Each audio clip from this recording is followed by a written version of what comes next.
improvisation, a bit of a play on the well-worn term of interaction. Today we've got three really interesting looking presentations, each of them in some way or other kind of messing around with instruments, genres, tech, and or a combination of all those things. So I'm very curious to see what each involves. So first of the three is étude, or interpret that as you like. So this is an infra-instrument, and it's being explored in the context of improvisation, as I understand. This is Tommy Davis and Kasey Pocius, so I'm just going to hand over to them and find out more along with yourselves about what this involves. So looking forward to it, guys. Thanks.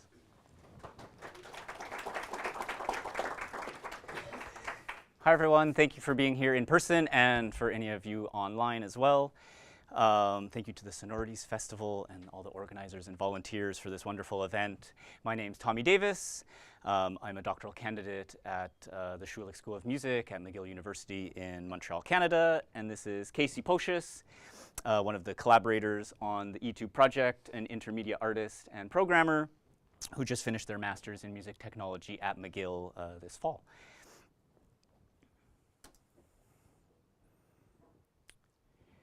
Our research explores how we learn to work with improvising musical agents through a collaborative project including instrument designers, programmers, composers, and improvisers using an augmented instrument called the eTube.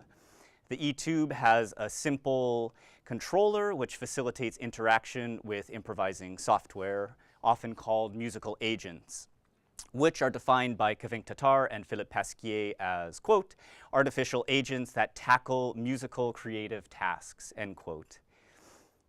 We have combined existing musical agents created by other programmers into the Etude eTube framework, the title of which refers to both the eTube instrument and various etudes on human-computer interaction in improvisation. Part of my eTube performance practice involves spatialized performance gestures. These first originated in collaborations with dancers and now have been adapted for on-stage performance with a microphone that feeds the agents. And as an extension of this performance practice, Kasey has created interactive spatialization models to spatialize those agents in a multi-channel environment.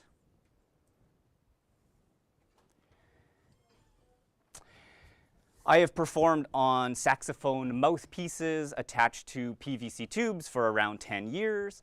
I find the tube sound compelling, and the ability to move and spatialize the instrument has influenced my performance practice. The tube is almost like a keyless saxophone, which limits typical ways of performing sounds. In his chapter entitled Creating with Constraints, Robert Hasegawa describes how constraints are indeed what fuel and drive creativity. By removing one of the elements fundamental to playing the saxophone, the keys, this limits Western music notions of pitch-based virtuosity and performance practice. As a result, this forces me to investigate other ways to improvise with the tube that are less focused on my habitual fingering patterns or techniques.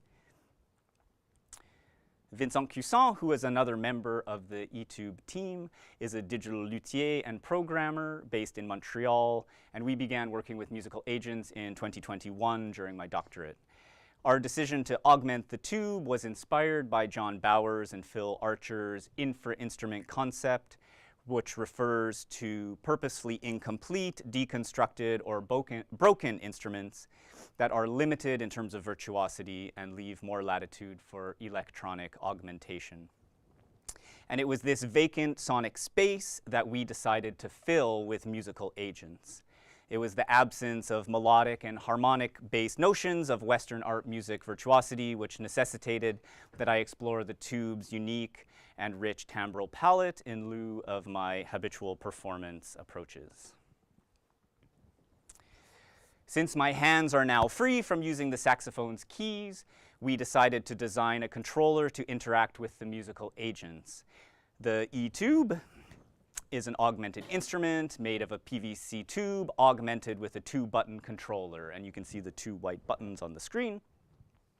This controller was designed by Vincent Cusson in collaboration with me, and influences the agent's behavior through various button combinations. And I'll note that recent controller updates, specifically this controller in the picture, have been made by eTube member Maxwell Gentil-Morin. So the eTube maintains the same acoustic functions as the tube, since a baritone saxophone mouthpiece is used. This preserves the specialized embouchure, air support, articulations, and contemporary techniques from saxophone performance. Marcus Weiss and Giorgio Netti describe the, quote, virtuosity of the embouchure, end quote, that is necessary to perform contemporary techniques and transition between or perform simultaneous techniques during a performance.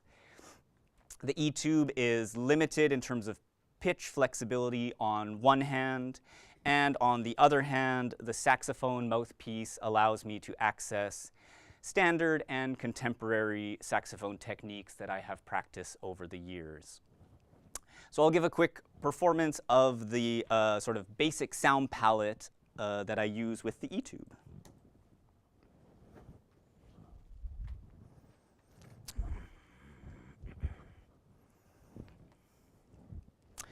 And on the bottom, we also have the isolated vibrations or the isolated notes that I perform with, or that I sort of have access to on the eTube. This is the fundamental tone.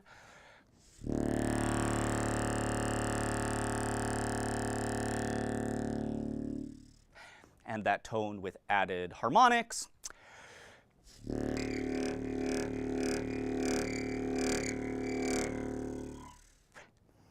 And then isolated vibrational harmonics, or modes, playing some of the upper harmonics.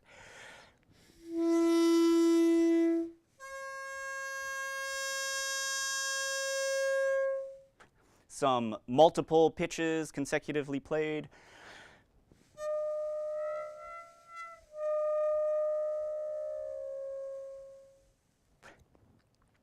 Singing while playing.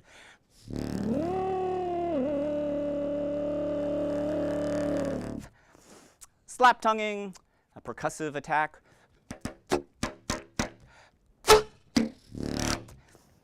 And spatialized movement, which is fun. I have to be careful. I'll do small movements.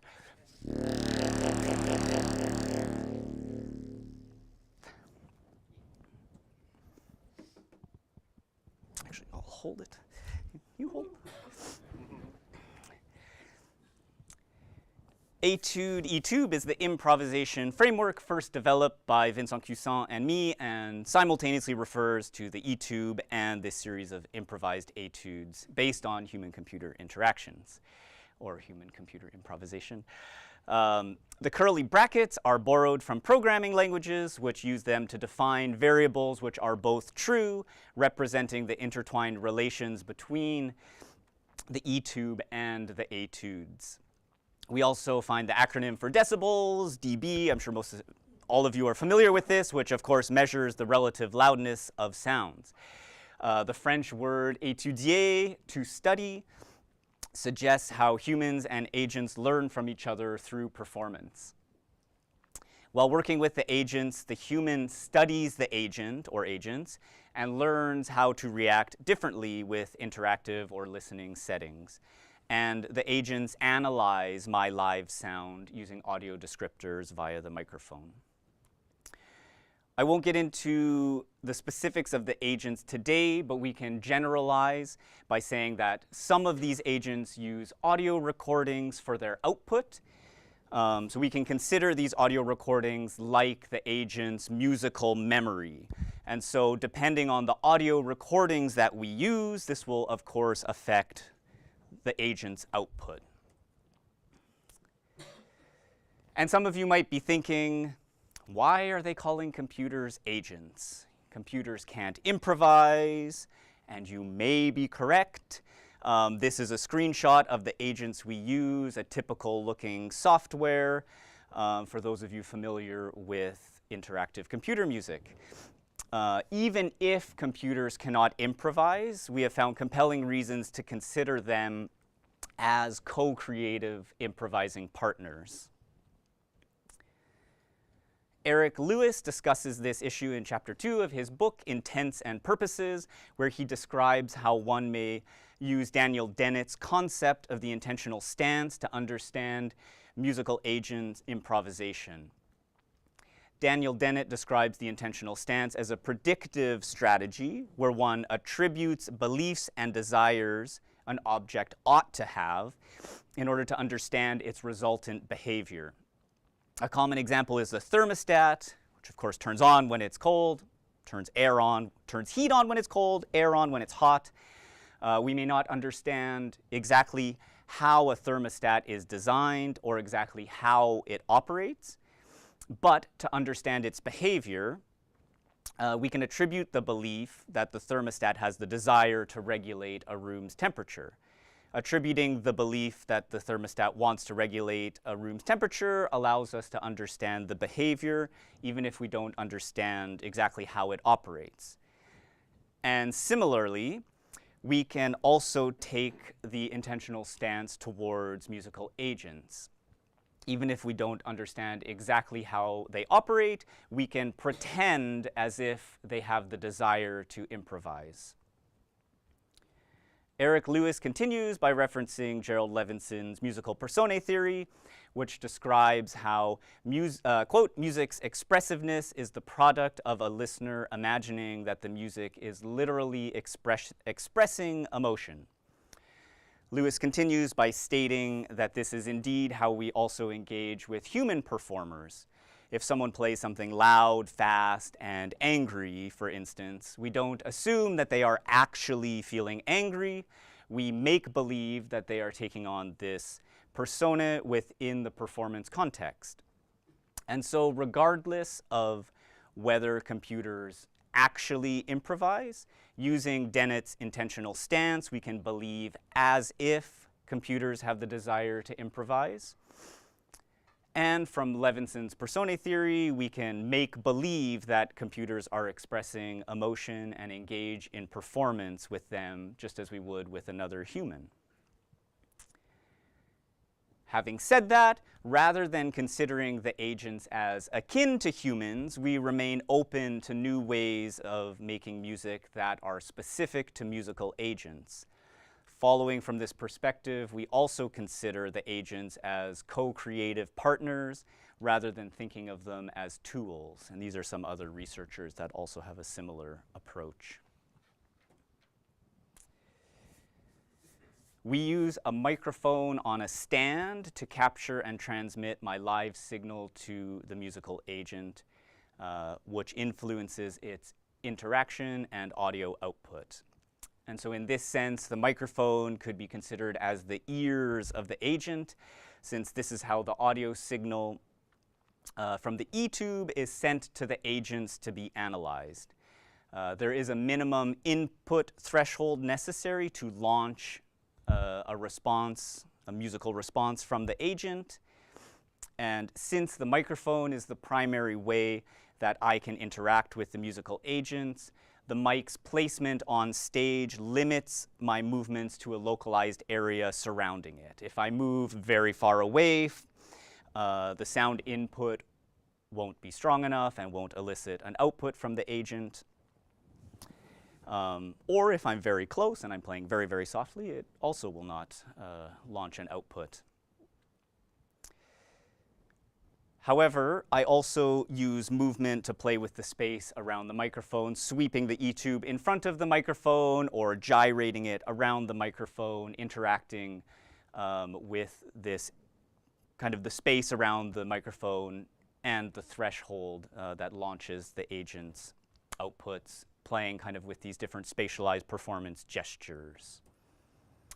And we'll just look at a quick, this is just a quick example. 848, will it work? We just switched computers and re-added it, but it doesn't want to. Is it not going to? Did you still have the video open? Maybe it was in Safari. Yeah. Okay, great. 848. Close your ears. Okay, thank you. I'll just. very simple example, 848. I'm playing loudly away from the microphone, no agent output. Apologies. We did hit play earlier. And then playing loudly into the microphone, and this elicits launches an agent output.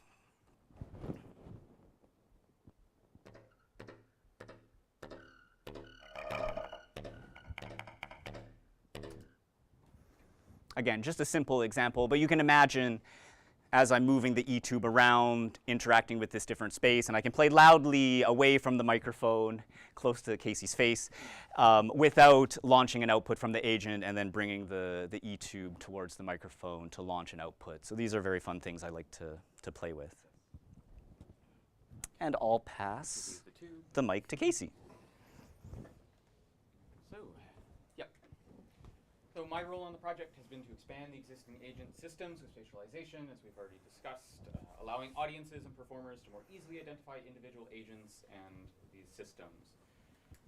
As we are working in an improvisatory context with musical agents, pre-programmed trajectories with fixed timings does not work for our use case, and so we've deemed that we want to work with a reactive spatialization system. Following the infra-instrument philosophy, I wanted to create a system that would be easy for Tommy to manipulate without additional sensors. Through discussions with my supervisor, Marcelo Wanderley, we agreed that it would be cumbersome to manipulate individual sound sources within the space. I've designed 2 systems for spatialization. We'll look at one here today, which use parameters derived from the microphone signal, such as pitch chroma, which is pitch regardless of octave, and the confidence of the pitch tracker to control the cluster of objects and interpolate between preset scenes. We have found these systems to be a good balance of providing spatial clarity, while also allowing Tommy to consistently and constantly manipulate the spatialization during performance without having to consciously think about the spatialization throughout the whole performance. For those of you who are unfamiliar with Spat Revolution, the balls represent individual mono outputs of an agent system. Here we have one agent system that works in 16-channel output, which we formed into one cluster, which is then manipulated in real time. This video will only have live sound. There's no agent sound, hopefully to make it clearer what the mapping is doing. In this model, the pitch chroma of what Tommy is playing controls the rotation of the cluster, while the confidence of the pitch tracker is inversely mapped to the scale of the cluster, which means that as the pitch tracker becomes less confident, so breathy playing, which will have some breaths between some notes, will cause the cluster to expand. And as the notes become clearer for the pitch tracker, the cluster is going to come closer and it will provide a clearer spatial image. The double tones, which you'll hear in some of these examples, results in a constant rotation as it picks different notes, changing the rotation of the cluster. And a little plug that you'll hear both systems in action on Friday at the concert at the Handmade Music.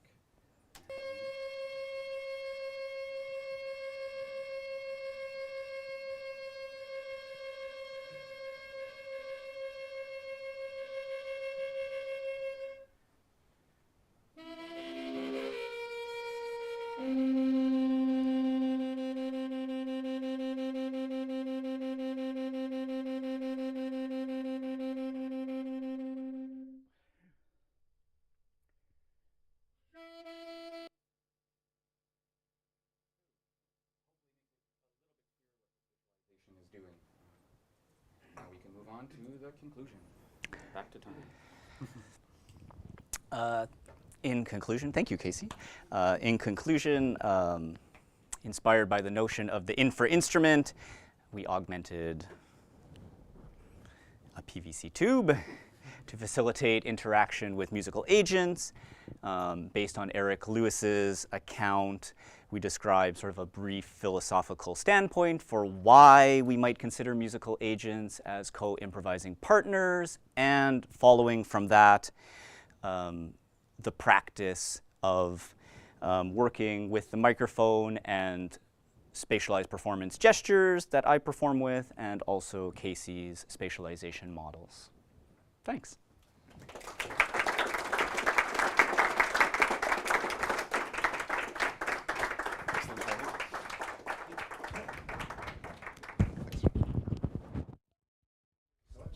So what we're going to do is we're going to move through the presentations back to back, and we'll have time for specific questions presentations, general questions, general discussions, so on in the latter.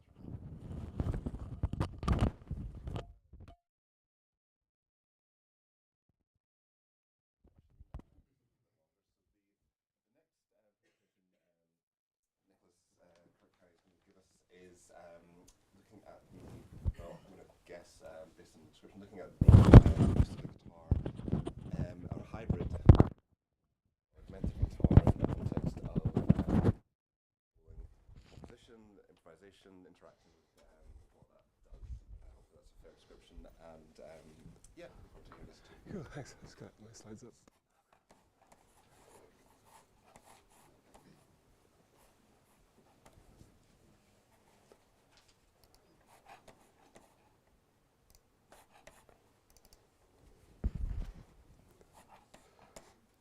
Right, hello everyone. So I'm a postdoc at the Computer Music Laboratory at the Open University in Milton Keynes.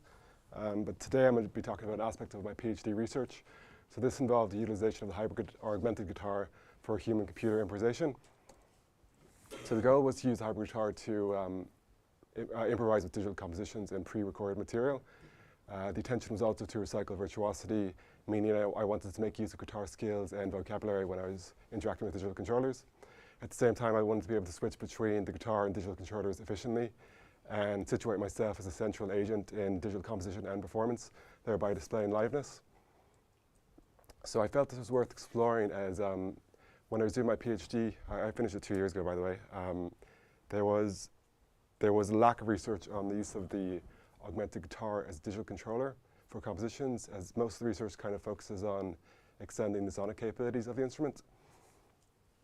I should also say it's worth mentioning that I come from a jazz guitar background, as I did this before, so it kind of made sense for me to apply these skills to digital controllers. So I was motivated to do this at the start of my PhD, as I felt there was something lacking in my control and interaction with digital compositions. I was not making full use of my skills, both physical and mental, which was hindering the performance experience. At the time, I was using Ableton's push and the guitar, so I'd occasionally use the push to control digital compositions while occasionally incorporating live guitar. However, I was kind of inefficiently switching between these, which was resulted in kind of a lack of spontaneity in my performances. This was furthered by the fact that I was using the push, which is an all-in-one controller, which is when using it, it was necessary to switch or to navigate between its various modes, thereby switching between operational and performative tasks. So this was problematic as it took me out of a musical mindset during my performances as I was doing these actions. And I also considered it a bit problematic with regards to the audience experience, as there was inactivity and actions that did not produce any outcomes. So having reflected on my experiences of playing guitar, I came to the conclusion that I could adapt these methods to my digital environment. So with digital control and improvisation, live control can run on a continuum from a single press of a button to initiate playback to in-the-moment fine control of all aspects of the music. There are pros and cons that come from operating at either side of the spectrum, whereas the former allows a person to exactly realize the composition, the latter allows the former to engage in real-time control with human feel, agency, and improvisation. So I kind of operated in the middle of the spectrum where I kind of set complex compositions in motion, but then had like fine control over aspects of the environment at different times. So when designing digital instruments, it's also important to consider liveness, and Joseph Parody suggests it can be difficult to display liveness when performers use relatively hidden interfaces or implement advanced automation and mapping strategies that can result in slight gestures, producing complex outcomes. So as a result, when I was designing the hybrid guitar, I considered how I could make the instrument as visible as possible while creating automation and mapping strategies that were not overly complex. I also considered physicality, as this can kind of be or the lack of physicality can be a negative with digital instruments. And Brian Eno believes this transition from the physical to mental is not desirable, as even though muscles are not reliable, they represent several million years of accumulated finesse, and audiences respond to this exercise. At the same time, physicality is also important for carrying out embodied interactions, which is a form of direct control where a performer's actions are guided by their perceptions. And Owen Green suggests that interaction with digital technology can be embodied in certain instances, such as a performer using a slider to adjust an equalizer while being guided by their auditory senses. So when I was designing the hybrid guitar, I kind of took these into consideration, and I strived to design an instrument that allowed for physicality and bodied interactions while allowing me to transfer the intelligence of the muscles I'd acquired from guitar playing to digital controllers. I also had to consider mapping strategies, as these have a significant impact on a performer's relationship with the instrument and the audience's comprehension of the actions going on stage. So there are various different types of mapping strategies, including one-to-one, one-to-many, many-to-one, and many-to-many, which is a combination of these. So according to Miranda and Wanderlei, complex mappings can overwhelm beginners, yet may provide better outcomes than simple mappings in certain instances. This is because complex mappings replicate the experience of acoustic instruments, which have evolved over centuries to improve their interactivity. Therefore, in the long run, these mappings allow for a deeper relationship with digital instruments that is more rewarding and embodied. Therefore, this was another consideration when I was designing my instrument.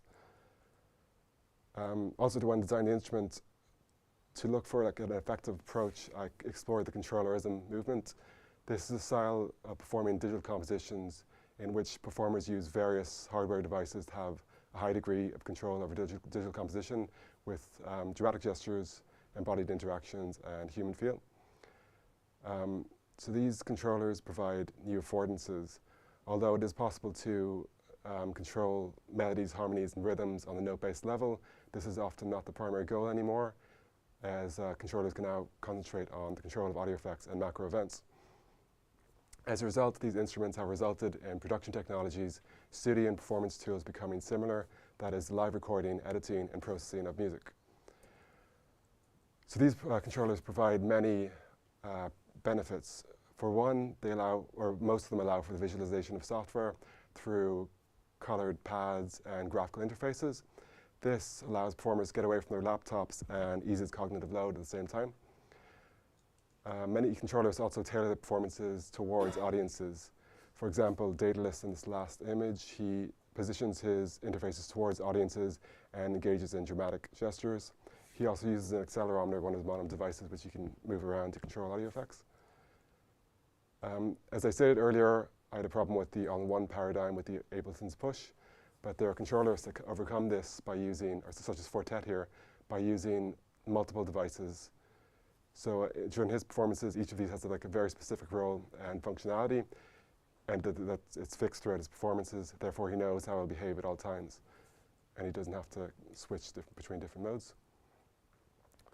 So although the instruments used by controllers are very useful for controlling digital compositions, they're not always the easiest to learn, and they don't allow acoustic musicians to utilize pre-existing skills.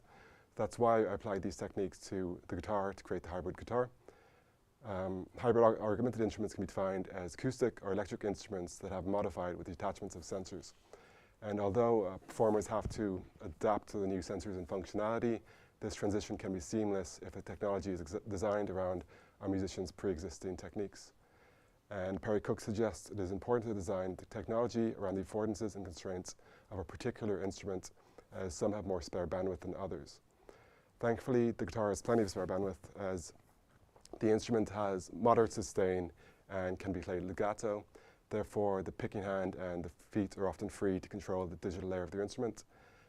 At the same time, the instrument is movable and it allows for dramatic gestures, which can be exploited through the use of sensors. While widely available MIDI pickups can be used to transfer the guitar's sonic output into the digital domain. This allows MIDI pickups to be used for tasks that require a high degree of physical capabilities, while other tasks may benefit from the visualization of software. So now I'm going to talk about the actual design of the hybrid guitar. So flexible control required a diverse range of options, including continuous controllers in the forms of sliders, accelerometer, touch-sensitive pads, as well as binary pads and switches. I also wanted a low-latency MIDI device that translated the guitar's sonic output into the digital domain, as well as sensors designed around guitar technique with different interaction methods, both hands and feet. The intention here was to allow for the simultaneous use of multiple devices, resulting in a full body experience. I also wanted controllers that afforded the synchronous application of guitar and DMI technique. So to achieve this, I utilized the following controllers: Livid Guitar Wing Keith McMillan Soft Step 2, and Triple Play MIDI pickups. As these controllers were non-invasively attached to the guitar, and they could easily be used in combination with each other, which allowed for the simultaneous use of multiple controllers in combination. I can now show you just a quick video of one of my performances with this instrument.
Yeah, so that's the instrument in action.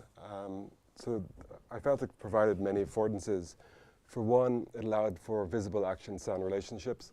This is because the guitar wing and the triple play pickups were attached to the guitar's body, which is generally faced towards the audiences, meaning the gestures can clearly be seen. Two of the devices also allow for the visualization of software, as the guitar wing and soft step have lights that show what's going on. At the same time, the instrument is movable, which allows for dramatic gestures. I sometimes exploited this by using an accelerometer in the guitar wing to control audio effects on a master track in Ableton, which required me to drastically move the guitar's body to achieve an outcome, which was visible in audible form of human control. The instrument also resulted in skillful actions by allowing me to translate guitar action-sound relationships into the digital environment. For example, with the soft step, I emulated the experience of guitar pedals by turning on and off, or using it to turn on and off audio effects on individual tracks in the same way, or to process compositions instead of the live guitar. Well, with the guitar wing, I could use, when interacting with the slider, I could use the same technique I used when I was using the guitar as a volume knob to achieve volume swells, whereas when I was interacting with those pads, I could use a guitar finger tapping technique to quickly trigger the different pads. And then with the triple play pickups, I was able to apply embodied guitar knowledge and technique, and I use this to control digital sounds on the note-based level. However, rather than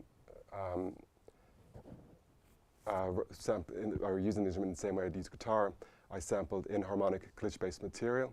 This allowed me to have a new relationship with the instrument, as the motor patterns I'd previously developed on the guitar, such as scales and arpeggios, didn't make sense anymore because that relationship wasn't there. At the same time, the design of the instrument resulted in complex mapping strategies, as I could use the soft step and my feet to turn on and off audio effects and vary MIDI guitar sounds, while my hands could be used to manipulate the audio effect parameters of these audio effects and play MIDI guitar. This was useful as it resulted in a full-bodied experience and interesting interactions between my limbs. At the same time, this was used for liveness. Skillful actions were generally carried out using my hands, which was more visible than my feet. The instrument also allowed me to efficiently switch between guitar and DMI technique. For one, the guitar wing was placed in close proximity to the guitar strings, therefore I could quickly switch between the two, whereas the soft step could easily be incorporated into my guitar pedal board. I'm actually going to talk about the software now, because this was kind of a pretty substantial part of my research. So I used the hybrid guitar to control compositions arranged in Ableton Live, and my improvisation relied on the control of audio effects and their parameters, varying instrumentation arrangement, altering track routings, and playing note-based software instruments. However, to enhance the capabilities of the physical instrument, I created custom software in Maximus P. So the software can be classed under the following methods: complex mapping strategies to extend and augment human control, audio effects for improvisation and sound sculpting, and MIDI instruments with human feel and behavior. And I'll just talk about two pieces of the software now. To begin with, this is my slider multi-map software. This is a one-to-many mapping device that uses eight intermediary envelopes, as you can see here in the top left. Each envelope can be used to control an audio effect parameter, and all of the envelopes can simultaneously be controlled using one slider on the guitar wing. This allows me to control multiple parameters with a single action. At the same time, unlike Live's linear mapping strategies, each envelope can be customized to control a parameter in a completely different way depending on how it's configured. However, the device does not reduce human physicality. Rather, like the abundance of actions in my performances are just further extended through the use of complex mapping strategies. And the device also includes indirect control through the use of a sequencer, time-based envelope, and gesture recording. This can be used to automatically move through the envelopes and the parameters controlling if I want to focus on other aspects of the environment but want to maintain movement in the device. And gesture recording is also useful for translating human expressive control into indirect computer control. I can show you a quick demonstration of this now. And it just explains a bit better what I mean by non-linear at the start. So I'll give you an example of that. So this is Davison's mapping where the slider will affect the parameter proportionally. As I turn it up, the parameter will also go up. So with this software, it's possible for the parameter to go up, fully up, by the time it reaches the middle, and then back down as it reaches the end, as it's set up here. However, it's also possible to have any kind of complex envelope like this that will complete.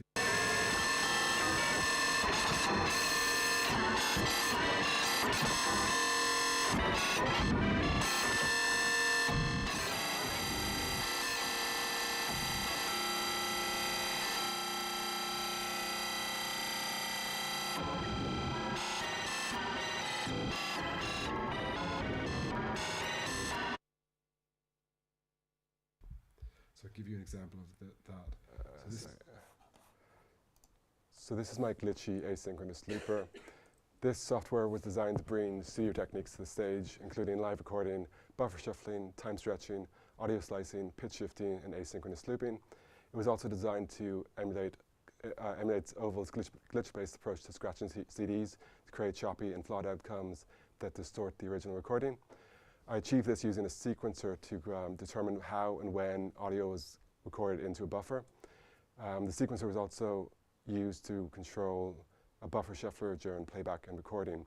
Both of these techniques, again, resulted in choppy and kind of sporadic recordings, which was quite glitchy and distorted the original audio that was being sent into the device. So this was useful for replicating the jazz techniques of motivic interaction and delayed anticipation, as I could send audio into the device and it would automatically capture and manipulate this for me. I'll show a quick video of this now too. So this is kind of a before and after.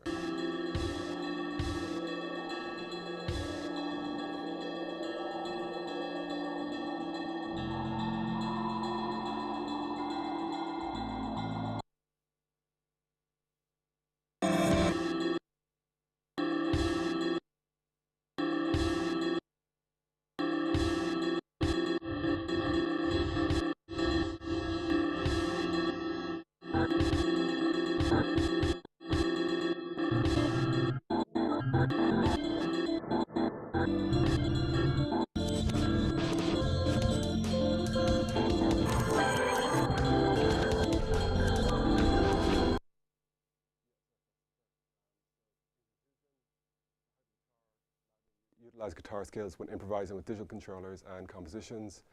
This made the instrument easier for me to learn compared to other digital controllers, and it resulted in more skillful actions.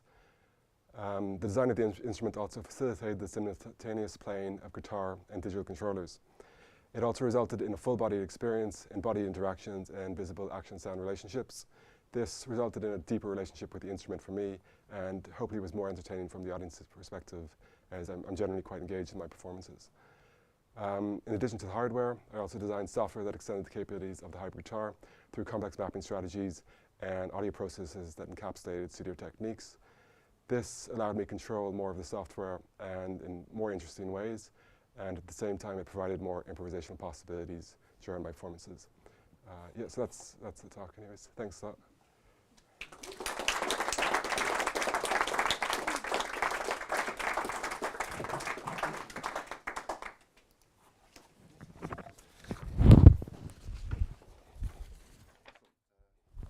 Thanks very much. So,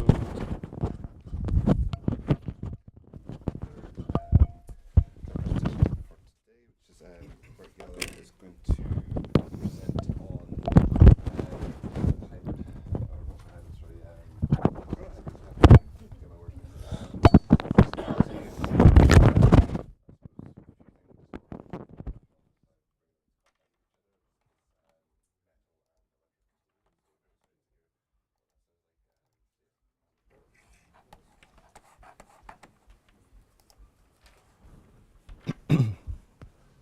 All right. Well, hello everybody.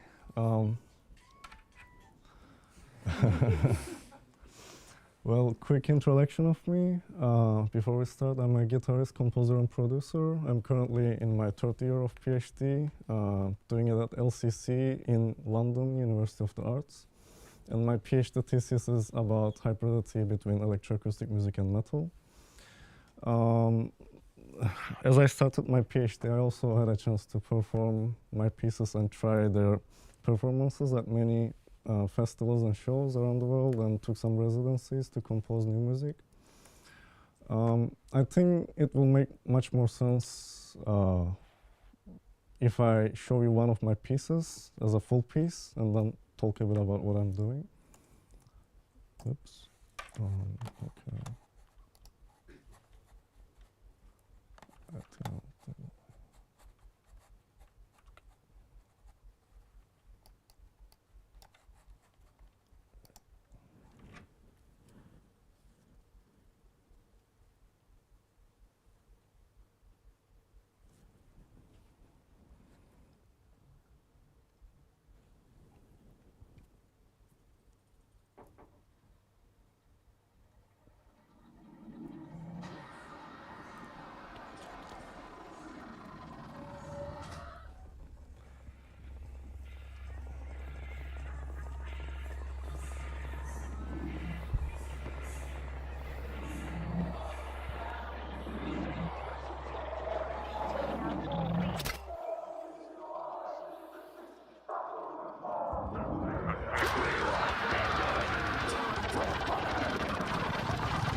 Okay.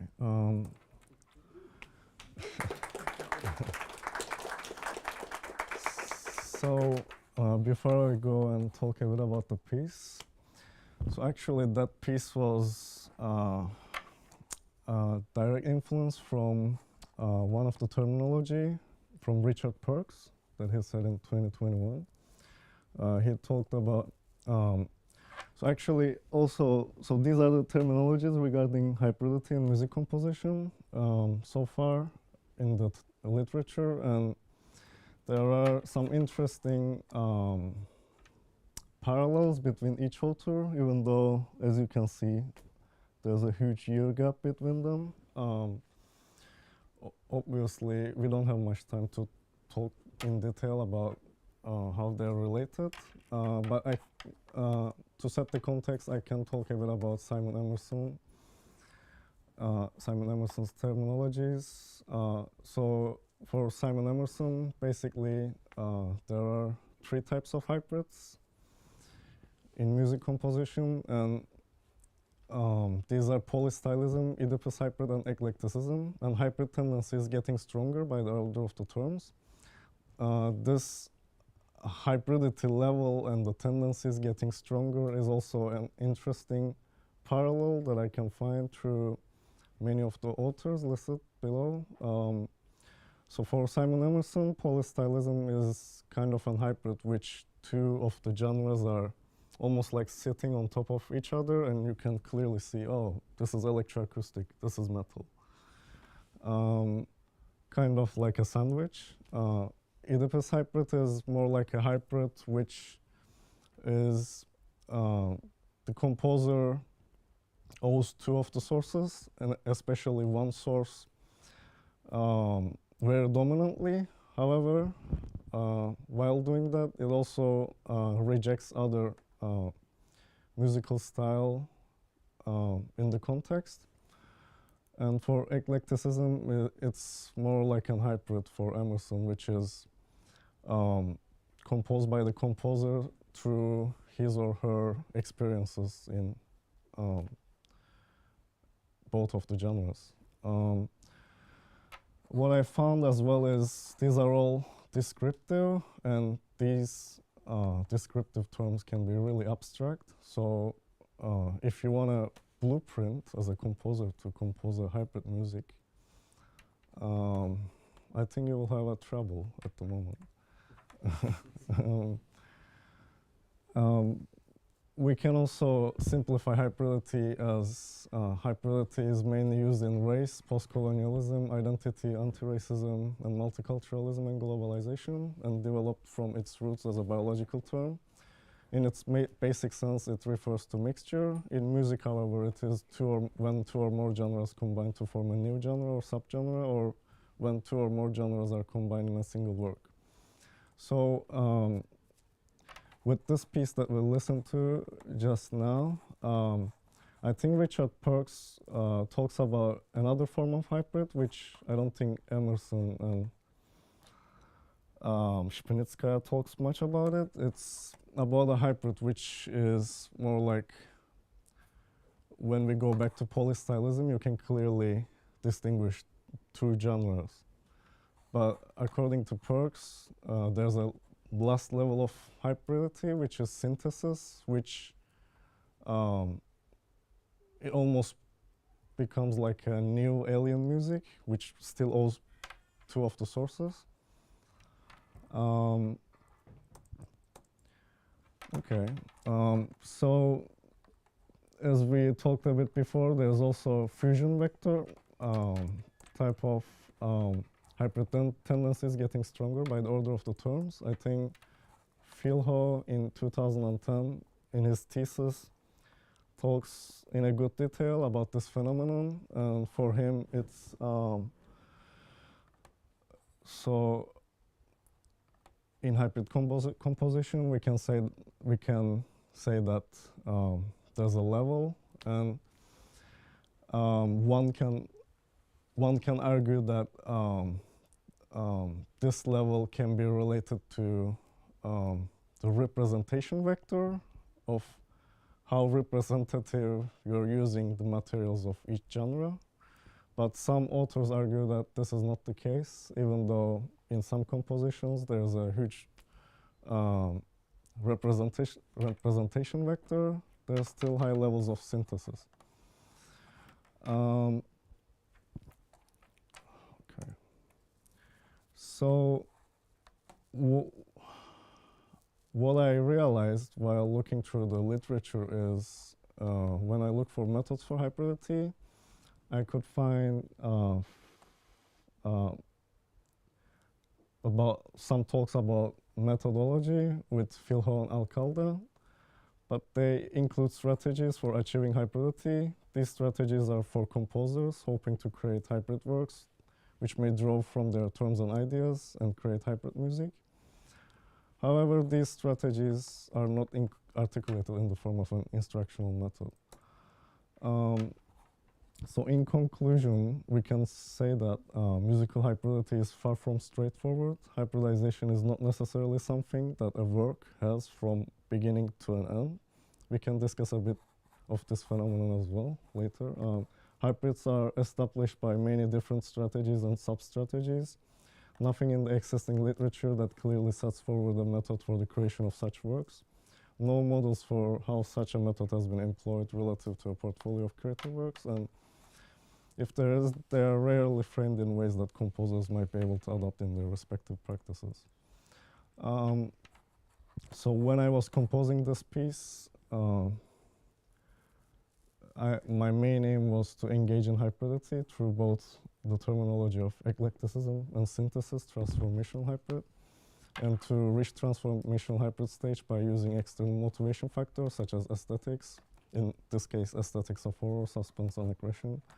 I use strategies and processes such as translation of philosophical conceptions and attitudes, manipulation of pre-existing musical surface, reflection of materials, structures, and principles to compose materials that score high on fusion vector. And I also focus to get away from the strategies that would yield more polystylism approach, such as using metal or electroacoustic dominated sections on the piece. And I think at the end, the result was I placed the form and reception factor more on the electroacoustic side and placed aesthetics and sound production philosophical conceptions and attitudes more on metal side. And hybridizing both through beat and rhythm for both of the genres. Obviously, we don't have much time, but these theses, well, as you can clearly think, also needs to hugely talk about genres, because there's a huge discussions of genres between two different opposing views. Some say that some see genres as not scientific, like, as a botanist, you can clearly divide each plant, and there's a scientific process. But genres is more like a social phenomenon. So it evolves and produces many challenges to talk about, especially in the context of hybridity. But these are some of my findings about genres as well. We got only 1 minute, so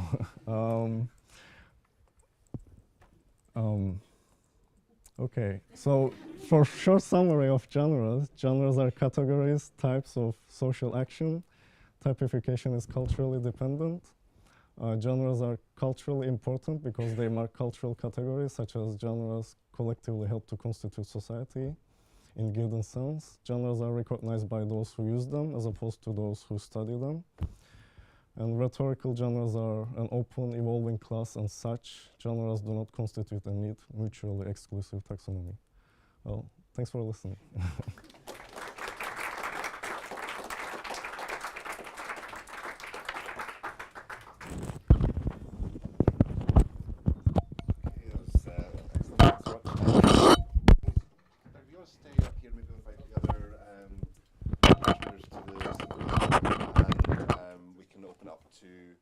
Questions, discussion, and anything else, any other form of communication you fancy engaging with. So, I guess yes, I'll open up to the room. Does anyone have a question for one or a combination of the speakers about one or other combination of the talks?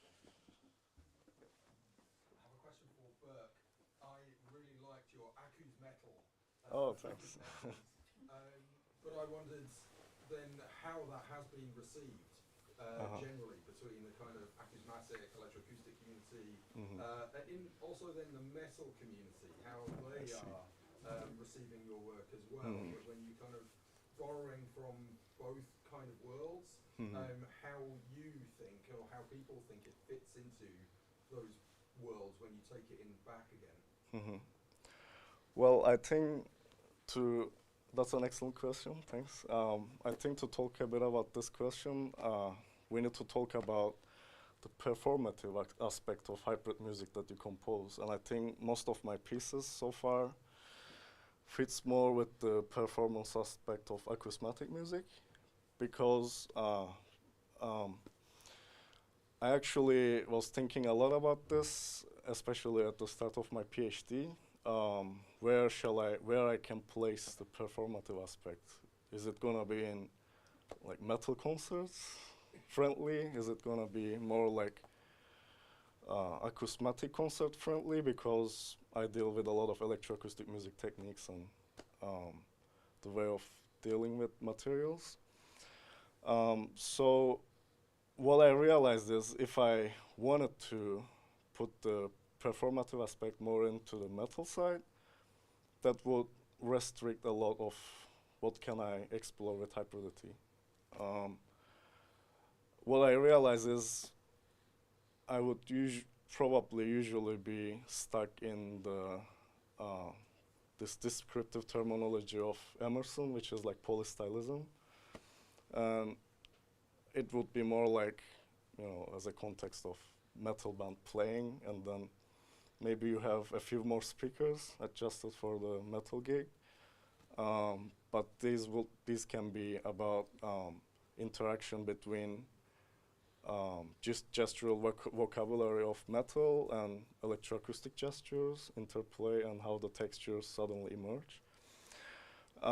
So from my experience of playing these pieces, mostly in acousmatic and sound art performance festivals, I find that it's kind of 50-50. Like some people hated it,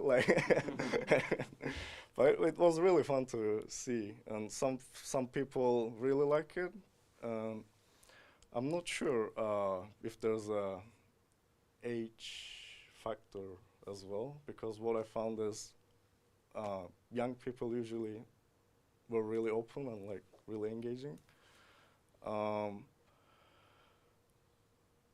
But I guess my hybridity in this context can be maybe seen as Oedipus hybrid of Emerson, which is one genre dominates but still owes to two sources. And right now I'm actually trying to form my methodology section, which is the heart of my PhD. And so far what I found throughout like all of my pieces is actually I'm exploring one main method rather than different methods. And it is more about using metal music as a dominant genre, actually. And I'm only using electroacoustic music's techniques as a way of freeing the metal music structure, which obviously you need to follow a certain beat to change, to get into the next compositional stage. But I feel like with the help of electroacoustic music, you can do it instantly, like, and then you're into the next thing. And I guess because of my age, I have a short attention span, so I think this kind of works for me. Thanks. Any other questions? Or more questions? I'm going to go here because I saw it first. I'll take the mic over.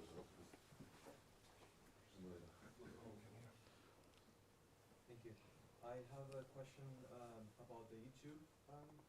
So I find it really interesting. Well, first a comment. I really like the balance you have between the mechanical and the original aspect of the instrument and how you can bring this balancing with the digital digital layer, and how establishing the threshold and the distance, you're completely free from the microphone, so you can have, as you described, you can be playing in a very intense way without triggering the agents, and so you have several scenarios to explore, very complex.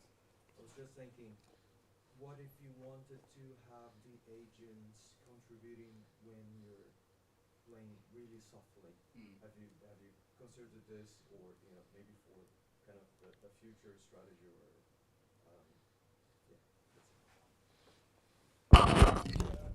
Trees lapel. Okay, great. Thank you for your question. Yeah, we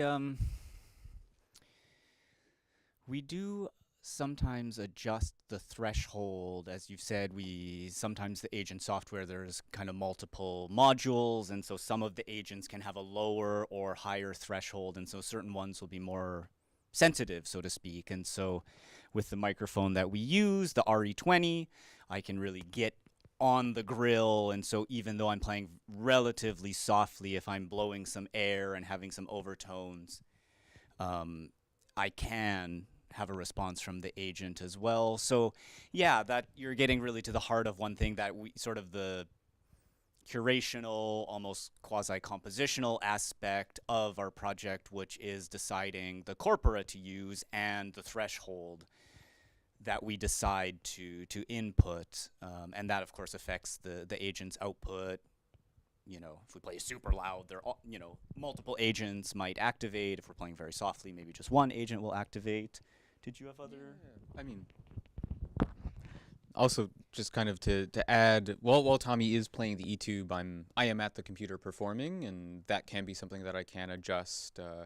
If I find the level is too quiet or too loud, I can bring the threshold up and down, which, as Tommy mentioned, we're mostly performing with the RE20, but sometimes we had some performances we did with condenser microphones where the transient response was much stronger, so some of those peaks would hit the threshold, and we can kind of play with that in performance. And I'm also mixing the output of the agents, so if I'm finding that it decides to do a really crazy loudness matching where Tommy's playing very quietly and decides it just wants to play very loudly all the time, I can kind of pull stuff back. And the spatialization will also influence that as well, as sort of some of the agent sources will move farther away. They're also going to play quieter, which I can adjust to what Tommy is playing and so forth. And there's lots of things we can do. We can talk more about it later. Also a question for Tommy. I was really, my brain lit up at your thermostat metaphor at the beginning, and I want to dig into it just a tiny bit, because there was a piece that I was excited about, which was when you talked about the thermostat, we invest in its intentionality in order to understand that it wants to balance the temperature in the room. And then when you describe the agents in the computer or whatever, you said that their intention was to improvise. I'm really curious about what that means. Like what the thermostat does is very clear, and I know what I'm asking. I know that I'm asking you for like to invent a PhD dissertation on the spot, but I'm just curious about. Do you see what I'm asking? Like we believe that their intention is to improvise. Like, what is that? Yeah, thank you. And the thermostat example is right from Daniel Dennett. So again, I borrowed it right, which is why I cited on the, which is, and so we were just paraphrasing that. But yeah, more to your point. It's a really great question, and this is sort of.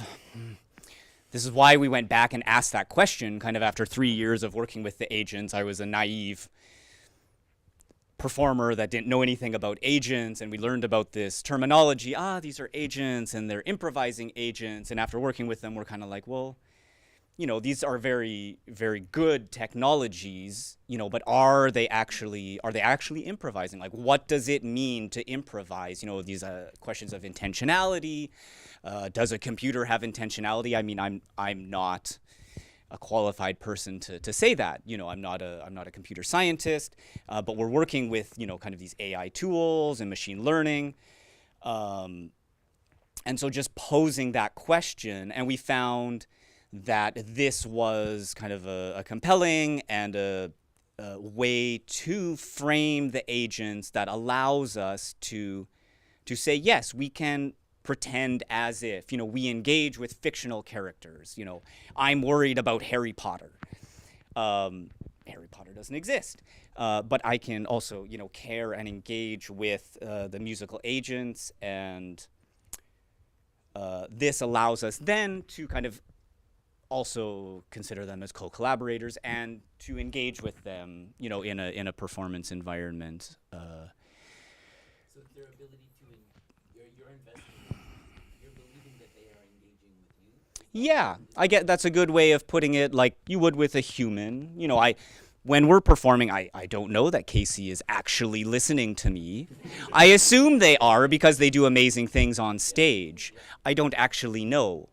And same thing with the agents. I mean, maybe we'll never know.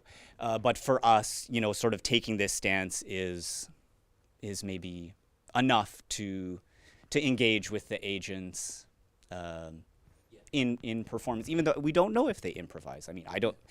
Yeah, here, I'll let Kasey. Yeah.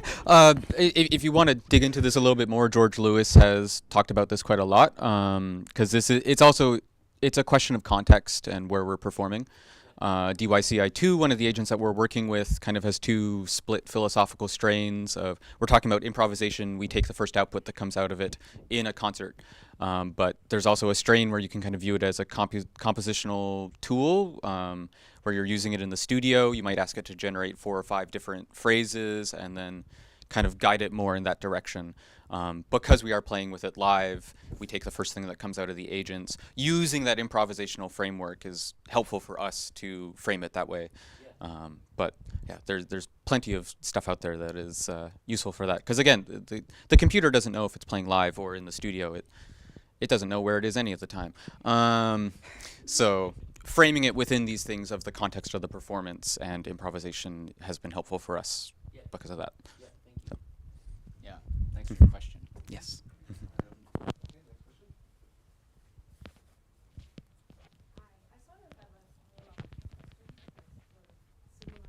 From a performer's perspective, that I had experiences playing my own instrument with it's a bit difficult to describe, with a virtual player that is made by my duo partner.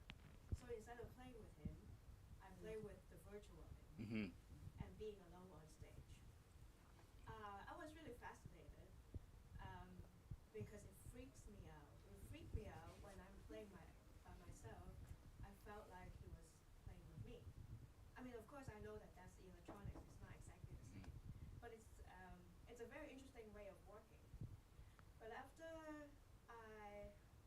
perform on stage, I was really questioning. I was wondering what you think, because, like, if just sharing your thoughts, I share it as sort of like a challenging question in my head that I'm curious what other people think. That I find at that time I find this kind of work sort of needs the linguistic framework. So like for example, you were in the audience when I play with my virtual dual partner, but you don't know his music. When I don't tell you in the program notes that these electronics are generated by AI, my audience did not know what was going on. I was just wondering, like, if you have any thoughts about it, and like, or how you see what sort of work you think you will be doing next, or your current thoughts. Just curious. Okay, thanks for your question.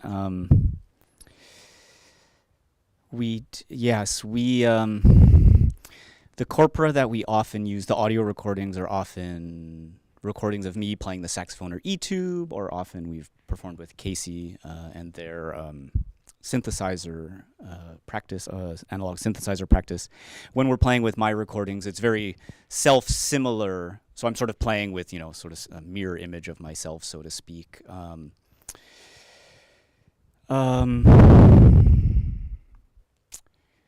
That was a very good question, and I'm a little, thank you. No, it's okay. We're just sharing, the ideas of where we want to. Remind me again.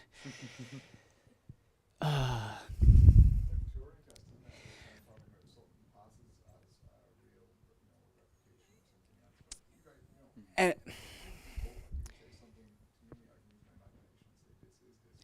yes. Thank you. Yes, for bringing up the Turing test. Yes, that's an excellent point. And for the audiences, we do talk about that, and maybe sharing sometimes with audiences. Exactly. That's why we wanted to share sort of those philosophical ideas and what the agents are and how we're approaching them. And I think that can be a really wonderful way to share with the audience and to kind of let them in on some of the.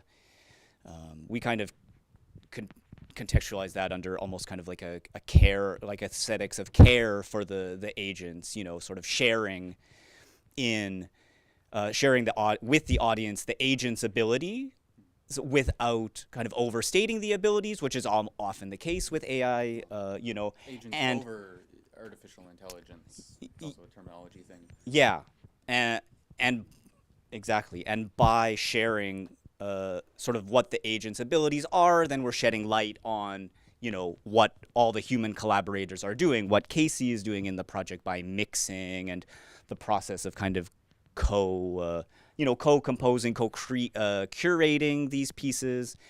The other collaborators on the project, the instrument design, recording all the audio corpora, the original developers, and so to speak. So talking about, by sharing sort of some of these insights into the agents, we're also talking about humans, and the work that the humans have done.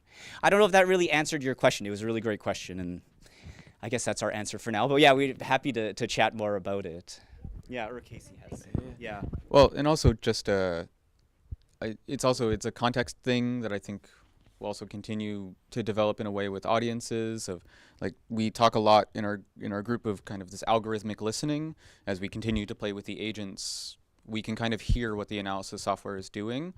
And that's certainly over the past couple years of playing with the project. I know I've definitely developed my ear of, I can pick out, that's a Rave model, that's DYCI2, that's SpireMuse. And it might become clearer to audiences, I think, as more people start working with the software, kind of how some of these agents are formulating it, or that these are agent softwares and not just a granulator set to random with a bunch of samples that we know well. Though that can still get fuzzy at times. But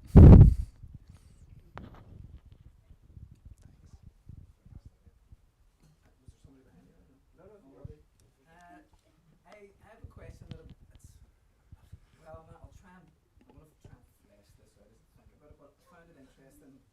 You were talking about gesture and the importance of gesture. But in your talk, there was from Levinson,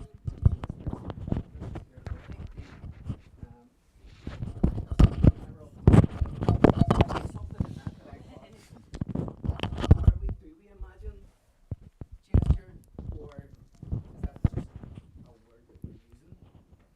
And I just find those two things kind of interesting side by side, you know? Yeah, the quotation, that was Eric Lewis. Sorry, it was a little confused. It was Gerald Levinson's, exactly, the article on expression, and it was Eric Lewis who was, what's the word? Not quoting, citing, or, the Levinson. But like you say, and this is sort of one approach that we're taking. There's, of course, many thoughts on this, but that... But yeah, we do, musical listening might involve a imagining personae, so you play something, and I'm listening to you, and I don't assume necessarily that you have that exact emotion, but that you're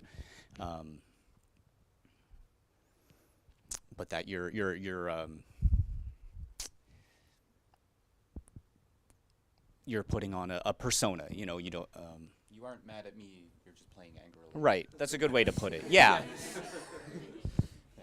Yeah. And did you want kind of the guitar Well, yeah, if you want to perspective? because it seems clear that it's meant.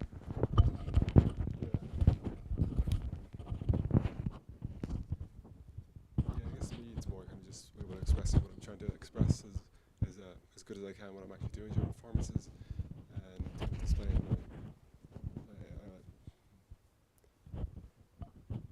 just kind of showing the audience during performances that I'm actually engaged in the performance and actively doing things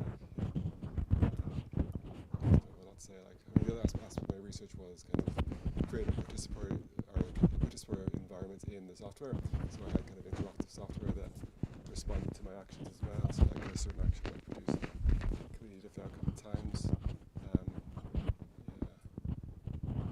I also kind of wanted to at times keep the audiences guessing as to what I was doing, so it's kind of like balancing transparency and non-transparency.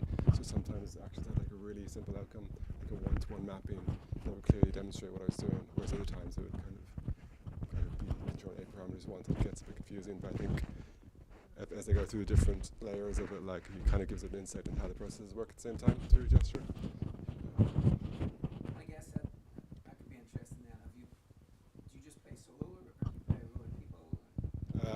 Yeah, mainly solo during my PhD. I did do one composition with an ensemble, but I kind of had to use like a very scaled back instrument, as it wasn't even interactive, like so it was like a live composed part with an ensemble, and then I was kind of improvising on part, but what they were doing was fairly fixed. But yeah, it was very scaled back, because I think if I do too much, it kind of overwhelms what the ensemble is doing. Yeah, so it's kind of just... I would happily be overwhelmed.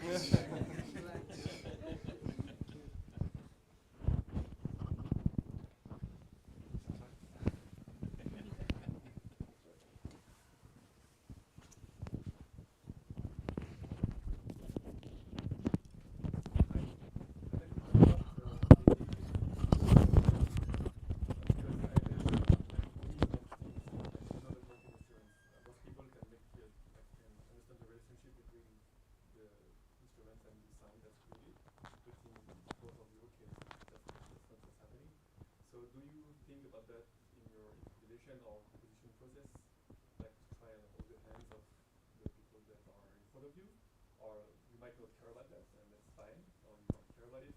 And if you do care, do you adapt it depending on the audience, like if it's music students at McGill, or if it's a general public?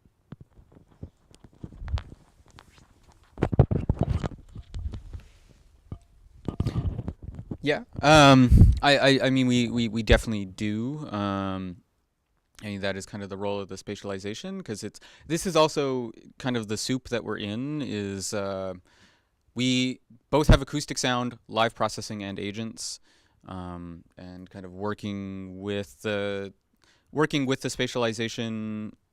We kind of use that to kind of help separate things a little bit, but it's also, I mean, as you'll maybe hear on Friday, like we kind of work to structure the pieces to kind of introduce material over time on its own to kind of be like, this is agent 1, this is agent 2, which when it's all in the soup together, it does help kind of that separation. But with an instrument like the tube, it might be a wider question, because it's also, you don't necessarily know what kind of sounds the tube is going to make unless, I don't know, we didn't include the example. There's lots and lots and lots of people playing saxophone with the tube, or tube with the saxophone, or however we want to conjugate this. But if you're not necessarily familiar with that sound world, that's not always necessarily clear from the audience. And I played in the laptop orchestra at Concordia for 3 years, and I've kind of learned that there's always a level of make-believe in the audience, that people will believe whatever you really want of what's going on stage. And somebody always thinks I'm checking my email or something of that regard. So I think we try and foster a level of understanding for the audience, but I mean, you can't, it's not going to work for everybody, and I think that's just a nature of playing with electronics and these sorts of things. Yeah. I don't know if you have something to add. That's great. Okay. Yeah.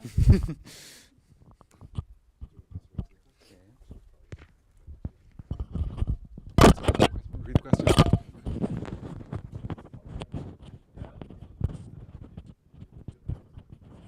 Did I read the question?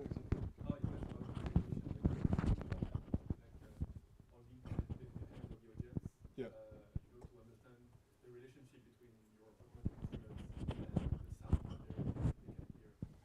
Yeah, so if they actually understand, they can actually make The sense. relationship between the two and how they sound between instruments. Yeah. And if you don't care about it, it's fine. That would be okay. Yeah, it's not something I've really thought about a lot. Like, most of the time I try to kind of engage, but it's a mix of like indirect or direct and indirect control. So I guess it depends what I'm doing. Like if I'm using my feet, it's not always instant action. It's kind of like turn on an audio effect, so that later they can be processed using my hands in a kind of like indirect embodied way. Yeah, it's something I've thought about a lot, to be honest.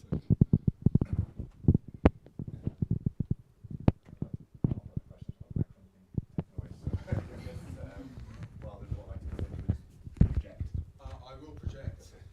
So I'm pretty certain that I haven't heard the word agency in all of the time we've been talking about agents, and that ability of something to make an active choice, and so on. One of the things that I'm really curious about is that, so partly aimed at Nicholas then, is about this kind of delegated agency, that you are kind of delegating some choices in your system. But also I'm really interested in particular in the ability of the system to shut you up. And that this idea that because you've got this standalone eTube, that you can actually override the agency of the system. The system can want to say, hang on, you're just playing too much, just please stop. But actually you can always choose, I'm not going to do that. But so I guess where the equality of agency lies in both your system, Nicholas, and your eTube system as well. I guess in my environment, probably the computer didn't have as much agency as eTube. It was kind of more because I was just acting as an improvisation partner in a way. It would occasionally kind of vary sounds. I don't think it would ever actually shut me up and make me stop, but it does make me kind of reevaluate what I'm doing. And maybe if the melody becomes a bit more dense, I'd have to like step back and think about what I'm doing if I want to actually act, or should I give it a moment's rest, like while the computer provides more than is necessary for the best musical outcome, I guess. Like, yeah, but I would actually hopefully in the future I wouldn't mind doing kind of this more interactive software, something like Rodger. But I'm a bit confused at how it works because. Guess I'm in my system. It's not about. It wouldn't be about reacting to the guitar sonic output. It would maybe be a computer system that's kind of reacting to individual instruments. Like, so it gets a bit confusing, I think, in my references.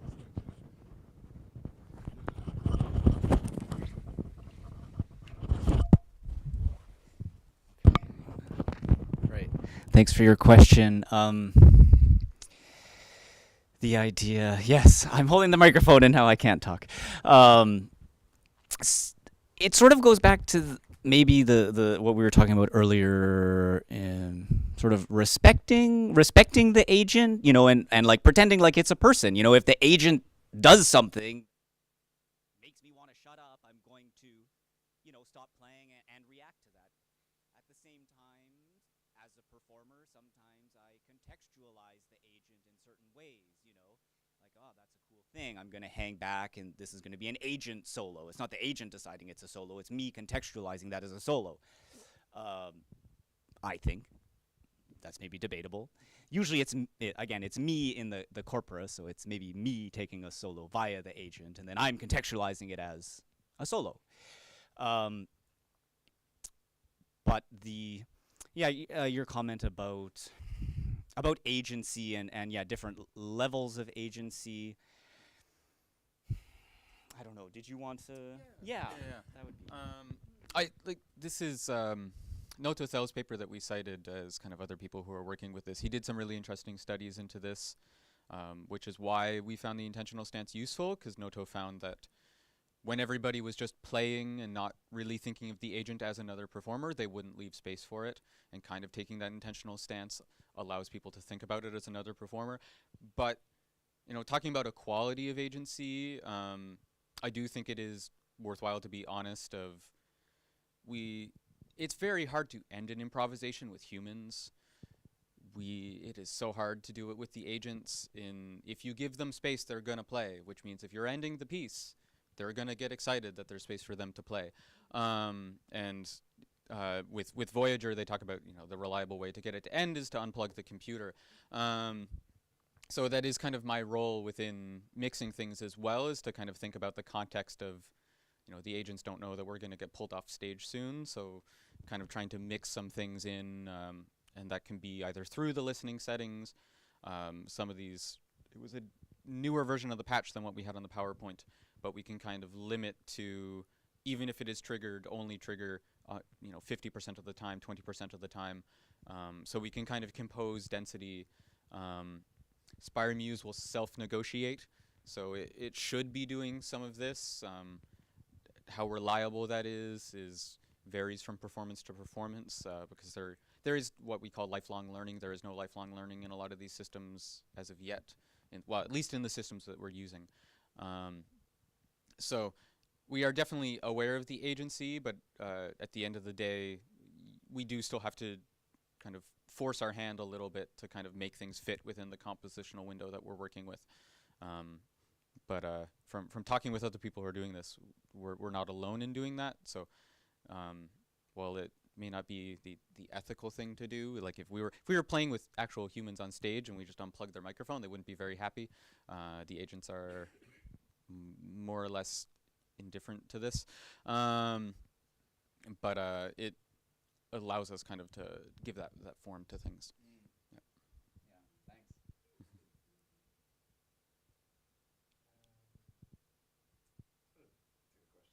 Yeah. So I guess again, this is mainly focused on the sort of the instrumental presentations. So Tommy and Nicholas, you said you're a saxophonist, you're a guitar player, so you both have a sort of built-up set of technical skills and so on, which, you know, presumably have a very strong role in how you come to, you know, go from this is the thing you've built to something you can play with. I guess my question is, to what extent is that a gift and a curse? So as in, you know, how much does that free up things versus also perhaps constrain where you go with it? And I guess a follow-on question was, what would happen in your imagination if someone who was neither a guitarist or a saxophonist, or perhaps from a very different technical background, was brought into contact? What would their learning and exploration process look like, if you can imagine that? So it's double-barreled sort of thing.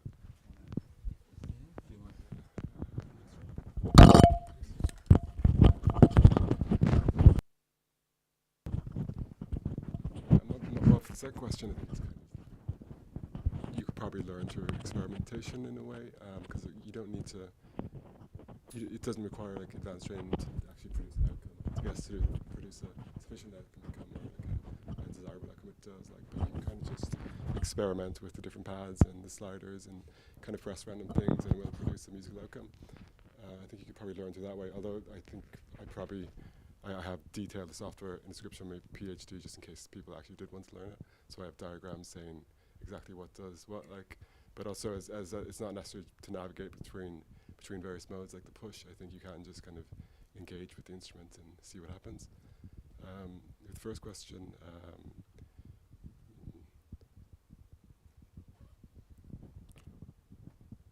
I mean, I guess it does make me kind of over-rely on guitar practices, and kind of it does make me play technology as a guitarist, which is maybe a bit limiting in a way, but maybe just from the audience's perspective, it's not the most entertaining thing, as opposed to like an instrument that's completely novel, you know? Do you find you battle with that, or do you just kind of go with it then? Yeah, I kind of just go with it. I guess some of the software I've created does distort that relationship, and it kind of more so encapsulates my personal studio techniques, like the glitch software I was talking about. So it kind of brings those studio techniques to the stage. So it's not just all about the guitar, it's kind of about how I work as a composer, but like applied to performance. So it becomes less about the guitar in that way.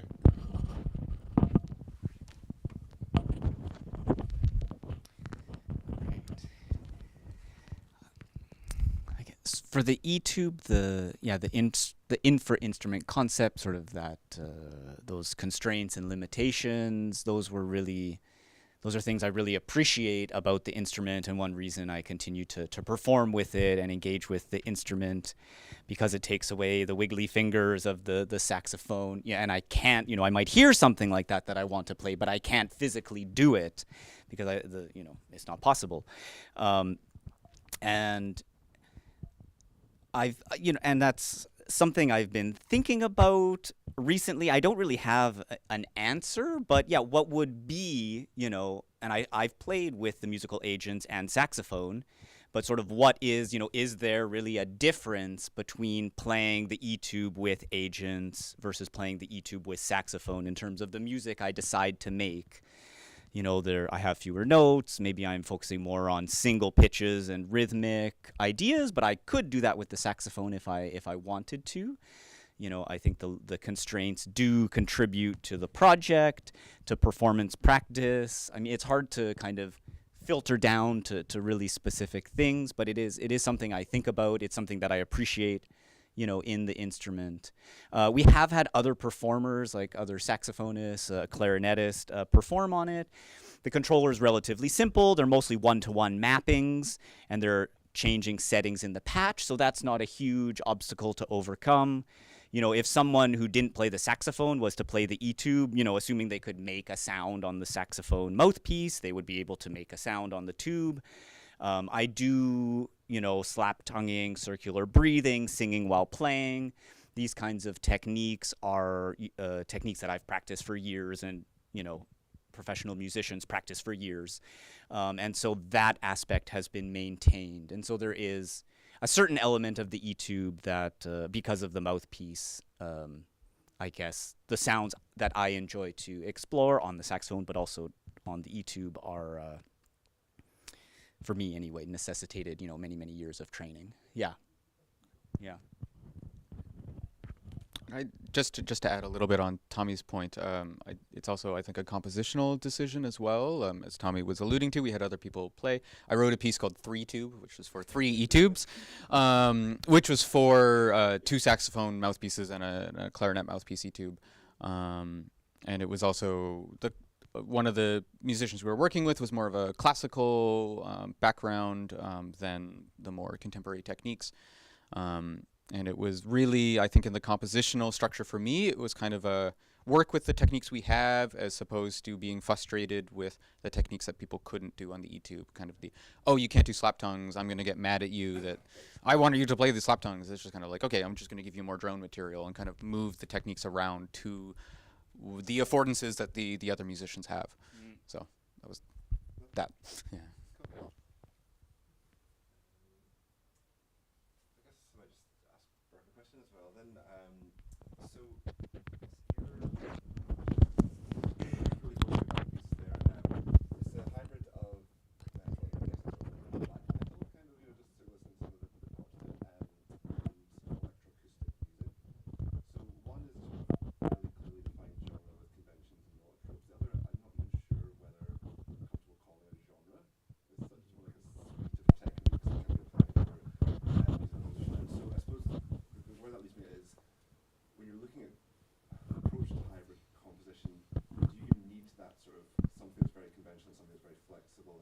happen, or to what extent do the conventions already in the genres that you're aiming to combine need to move relative to each other? Can they move relative to each other?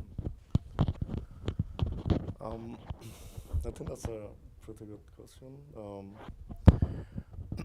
So obviously, the whole concept of musical hyperbole is not novel. Actually, it has been practiced like many years, and it's like even the different musical cultures coming together and then hybridize.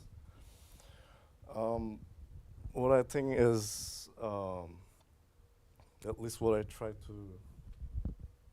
different with my project is obviously a lot of the try to harness the possibilities of computer music and the tools and how it can be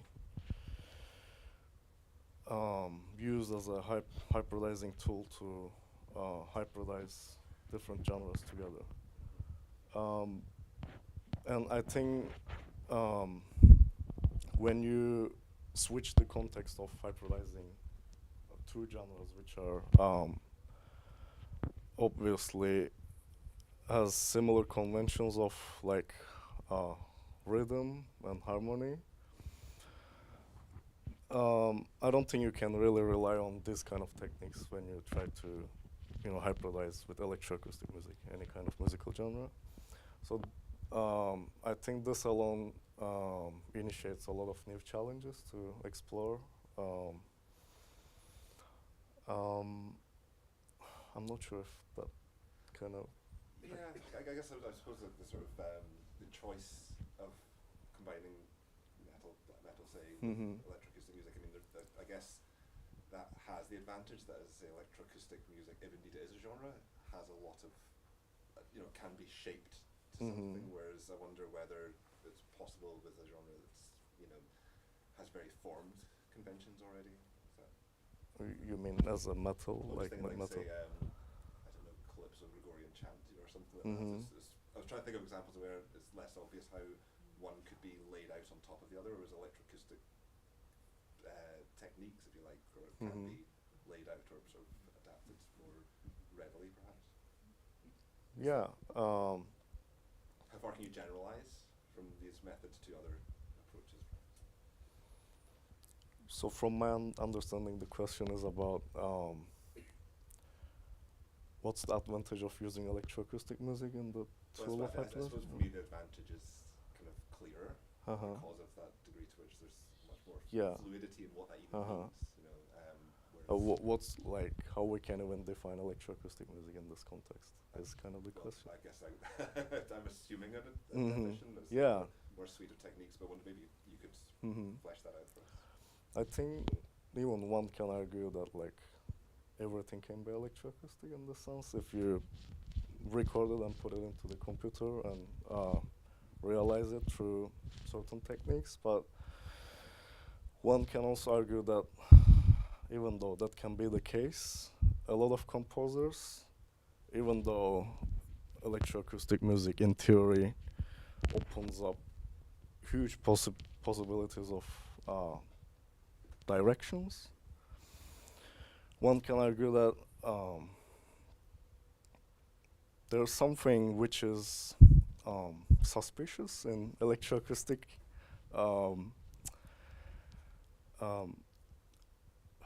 what is that called? Electroacoustic pieces as a whole. There's a form of uniformity, and one can say that why some composers, even though you can use like millions of sounds, why I can hear like hundreds of sounds that use like water sounds in a certain way with like certain techniques applied to it. So in that sense, I guess one can argue that even though in theory electroacoustic music can encompass everything, it is still a genre. Like, yeah, there's clear conventions on how the composers deal with certain sounds and creating certain compositional statements.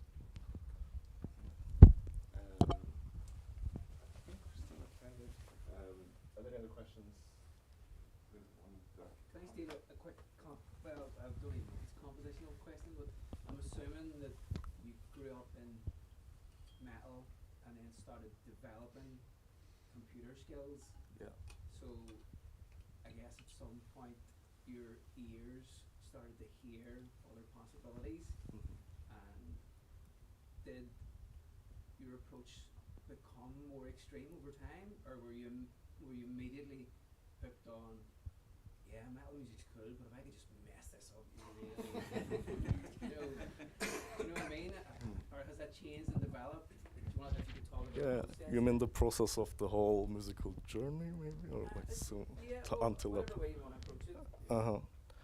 I guess for me and maybe many of other people, especially with metal, I think metal is a genre which is not open to much changes, and one can say there's a lot of gatekeeping happens even in metal. So I think as a metal musician, maybe at some point I was also a bit influenced from that phenomenon, and I was always thinking in a way of like, I'm a guitarist actually, and then a composer. So, you know, if I suddenly drop my guitar and like use it unconventionally, I will betray my instrument and maybe like my musical identity in a way. So I think even though like I was learning and experimenting with a lot of new skills and opening up my ears, the main challenge was still to break that mental barriers, and then to fully embrace the possibilities of messing with things up without any sort of baggage that comes with, you know, social constructs of, you know, music. One more question and then absolutely. I'm curious about how many of those conventions are embodied by quote-unquote extra musical things, though. Like your question about should I focus my attention into like the community of electroacoustic music makers, or should I focus my attention in the metal community, right? How much of your choice is about how you dress and how you kind of how you package the thing? You know what I mean? If I close my eyes and engage all of my like preconceived notions that are bigoted and all the things, right? And I picture an electroacoustic composer or an electric acoustic like witness, and I do the same thing with the metal world. There are very obvious things that come up, and they're full of shit, but they're also kind of true, right? I just wonder if you considered all of the packaging stuff with your choice about where to go with it.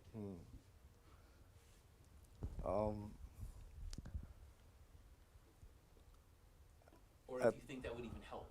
Like, yeah. Yeah. I think when I think back about my process, some of the musical and extra musical choices maybe sometimes were lucid in a way that, okay, like I'm aware of these things, which is actually not musical, extra musical, but still affects a lot of things in music and how you compose and how you deal with materials. So I guess I was operating in a way that, okay, I'm kind of standing in an area in between in both of these genres, and I have the freedom of saying like, oh, this is bullshit. So I will do something which is like exactly the opposite of this in this sense, and oh, this is in this genre makes no sense to me. So I guess some of my ways of forming this hybridity is also a form of stance against, you know, certain conventions and ways of thinking. Yeah. But it makes you a pretty lonely person in between those worlds. Like many of us, kind of like I'm kind of that and I'm kind of that. There's a loneliness there. And maybe it's about finding the community of similarly lonely people and hanging out. But when you're talking about gatekeeping, like there's a way of telling the metal world, the world of metal people, that you belong in that world. And it often has nothing to do with the sounds themselves. It has to do with a whole bunch of other stuff. That's kind of what I'm asking you. Yeah. Anyway, thanks. Yeah. Well, listen, thanks for the questions, and I'd like to invite you all to thank our presenters.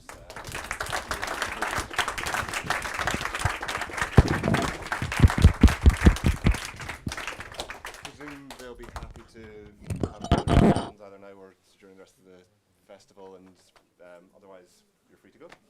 Thanks, Matthew, for chairing. It was a great session.